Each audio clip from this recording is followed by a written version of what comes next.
Hill is one of the social enterprises that sit within the farm. Here, the farm as the host entity, and Teen Greens and On the Hill, the social enterprises that sit within the farm. On the Hill was actually formed before we'd finally signed for the farm, and it was a group of people who I'd been working with running land-based educational programs. There's this beautiful hill with a wonderful view, and we all gathered up there and we were kind of visioning what this new entity, this new thing could be, and the question arose, what should we call it? And that was the easy bit.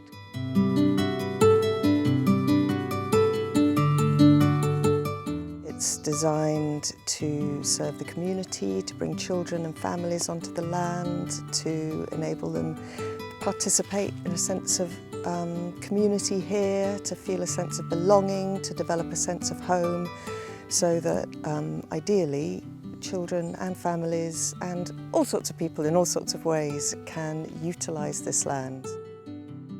What you see here, if you can imagine, 8.5 years ago, this was just a field of grass, and we set about doing the things that we wanted to do with this land. All the different apples that people don't really know exist. There are 70 different varieties here, about 200 trees. Peasgood Nonsuch and Slack McGirdle and Roundway Magnum Bonum and all sorts of crazy names. In about 40 years' time, they'll reach their full capacity, where one of these trees will be able to give 300, 400, 500 kilos of fruit per tree. This is the Teen Greens propagating tunnel. Onion sets here waiting to be planted, and some of their squash harvest just drying out and curing. In the spring, this is rammed full with all the plants necessary for the new season. Teen Greens is a CSA, which is a community-supported agriculture. The basic idea is we're basically a bit like a veg box scheme, but rather than you pop in and out as you, the year goes along, you subscribe for a whole year of veg and you become a member.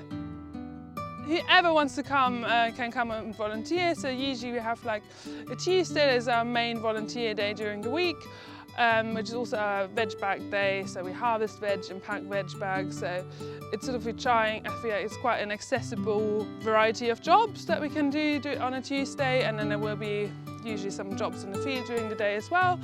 And then we have a Saturday volunteer day every second Saturday a month. Quite a lot of families come on like Saturdays because it's obviously easier. And yeah, we usually try to have a variety of jobs that everyone can sort of get involved, and it's all sorts of things from like harvesting, weeding, planting things. Very core to the culture of this whole project is the food and the sharing of food together. When school groups come, that opportunity to get them involved in the garden, in the harvesting, in the preparation, in the preserving, in the bread making, in the process of preparing food for others and then serving it to others, and everyone sitting together in a civilized manner, actually being prepared to spend some time with the food. You will maybe want to just notice that on the cupboard up there, 2 years running, we have had a 5 out of 5, which, considering it's only got 3 walls and it's in a barn, we're pretty chuffed about. I love the idea of people coming to our events or coming to open days, and it's unassuming when you arrive here. You don't know it's here, and there's this like behind the scenes. For me, and having worked in schools and sort of growing up on the precipice of that change with mobile phones, I find our approach to technology here really reassuring, that we're there feels like there's a really sensible level of concern about it.